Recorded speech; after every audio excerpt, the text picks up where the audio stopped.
So he's the DLP Senator for Victoria. He's a blacksmith from Ballarat, but importantly, he is co-sponsor of the draft Excessive Noise Bill. And that, of course, identifies the issue. On the other hand, Murray says the issue is simply wake up to the truth and stop the whole thing. But let's welcome John Madigan, who has really had a lot to say about this in the Senate. There are plenty of people up there who don't believe what's going on. Here he is, Senator Madigan.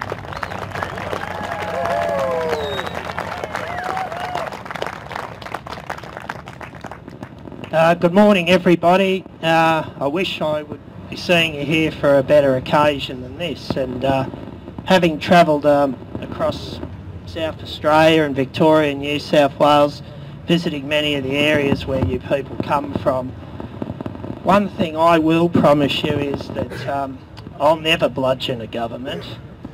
I will ask for transparency and I will hold them to account. It's more than 5 years now since the DLP has been fighting for people harmed by wind farms, started off by my predecessor in the Victorian Upper House, Peter Kavanagh. And the DLP is the only political party in Australia that has consistently fought for the rights of communities harmed by wind farms. It's good to see other politicians getting active about the problem. When all the political parties and their parliamentarians join in, we may even get a solution. However, until that happens, I want to remind everyone here today that the Coalition, the ALP and the Greens are the responsible parties for causing the problem and prolonging the problem now for the best part of 10 years.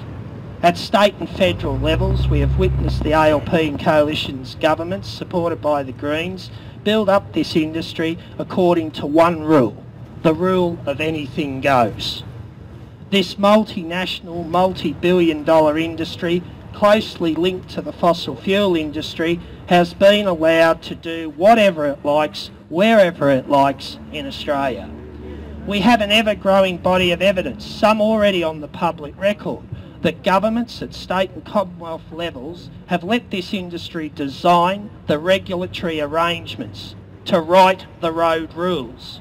In 2006, ABC's Four Corners program interviewed industry leaders who attested to the highest level access, writing cabinet submissions on these matters.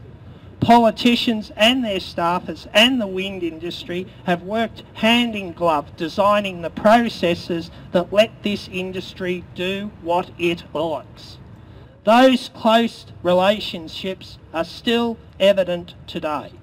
I ask you to take notice of who is opposing better regulation and try reading their CVs to find out where they have come from and what they are hiding.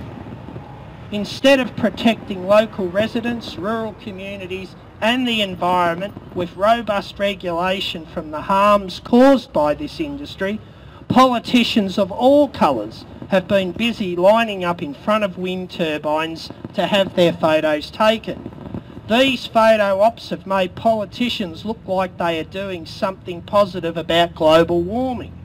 In fact, you could say that wind energy is the poster child of political and financial opportunism. Everyone has been cashing in on the appearance of doing something. The reality is that we are still guzzling fossil fuels like there is no tomorrow. But we can feel okay about that by pointing to these huge industrial wind farms now marching across the Australian countryside.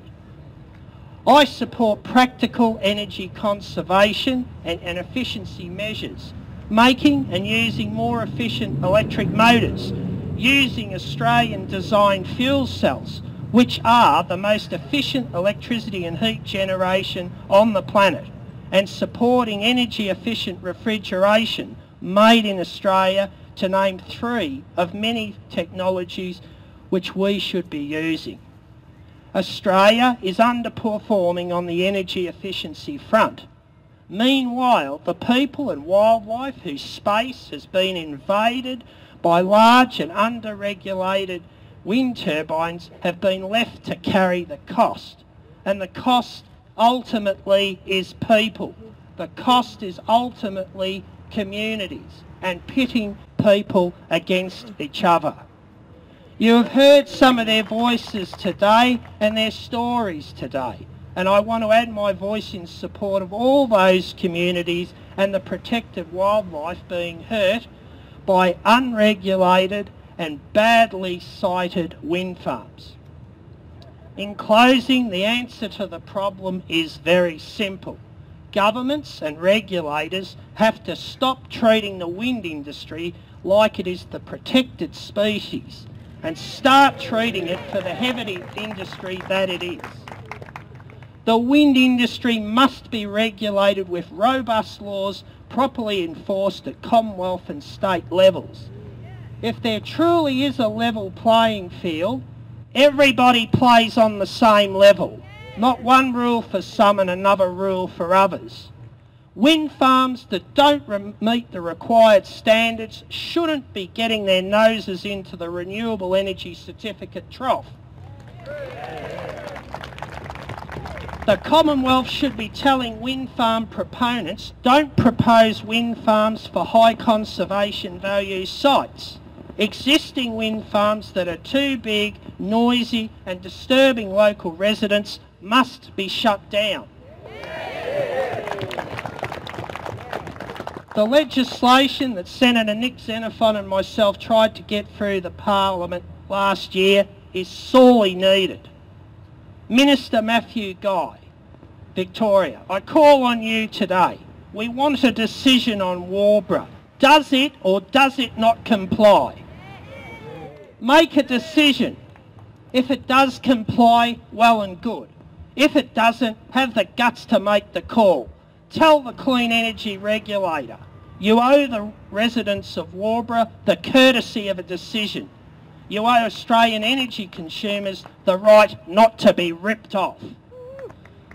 Politicians have to start doing their job properly. We have a duty of care to the people. We must acknowledge and deal with the legacy of past mistakes and support robust regulation to stop future mistakes. All I'm asking for, all I've ever asked for, is regulatory compliance. All I'm asking for is an industry that follows the rules and can demonstrate evidence of that. All I'm asking is that governments ensure that those rules protect communities and the environment. That's not a formula to close down the wind industry. It's a recipe that will create certainty, lift operating standards and deliver a wind industry that Australians can trust in.